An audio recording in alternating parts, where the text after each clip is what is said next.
தீர்ப்பு கிடைக்கணும், தூக்கு தண்டனை அவனுக்கு கொடுக்கணும். அது வரைக்கும் நாங்கள் இங்க இருந்து போக மாட்டோம்.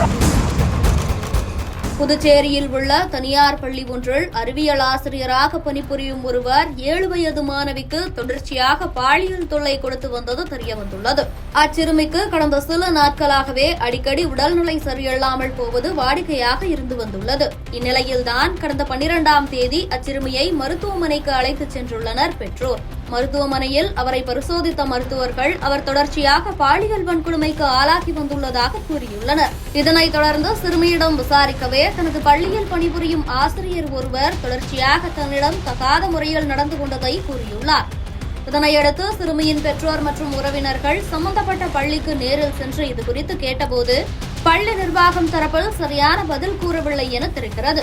மேலும் பள்ளி நிர்வாகம் ஆசிரியருக்கு ஆதரவாக செயல்பட்டு இவ்விவகாரத்தை மூடி மறைத்ததாகவும் கூறப்படுகிறது. இதனையடுத்து சிறுமியின் பெற்றோர் இது தொடர்பாக காவல் நிலையத்தில் புகார் கொடுத்துள்ளனர். ஆனால் காவல்துறையும் சம்பந்தப்பட்ட ஆசிரியர் மீது வழக்கு பதிவு செய்யாமல் தாமதப்படுத்தியுள்ளதாக கூறப்படுகிறது.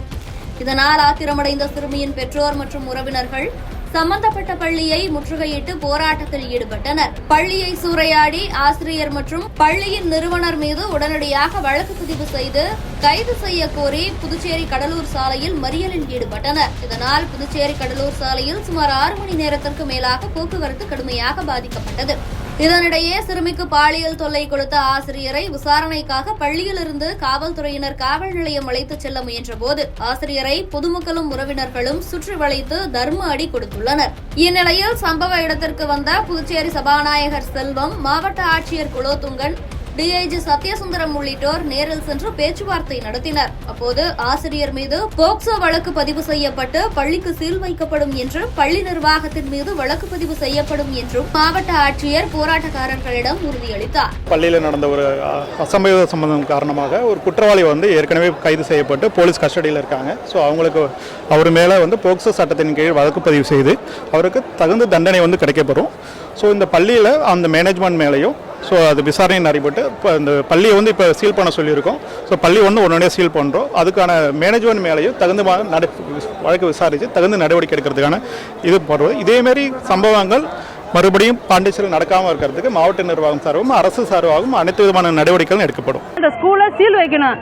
அப்புறம் அந்த சாருக்கு எந்த இடத்துல வேலை கிடைக்கக்கூடாது. அதுக்குள்ள ஒரு தண்டனை வாங்கி கொடுக்கணும்.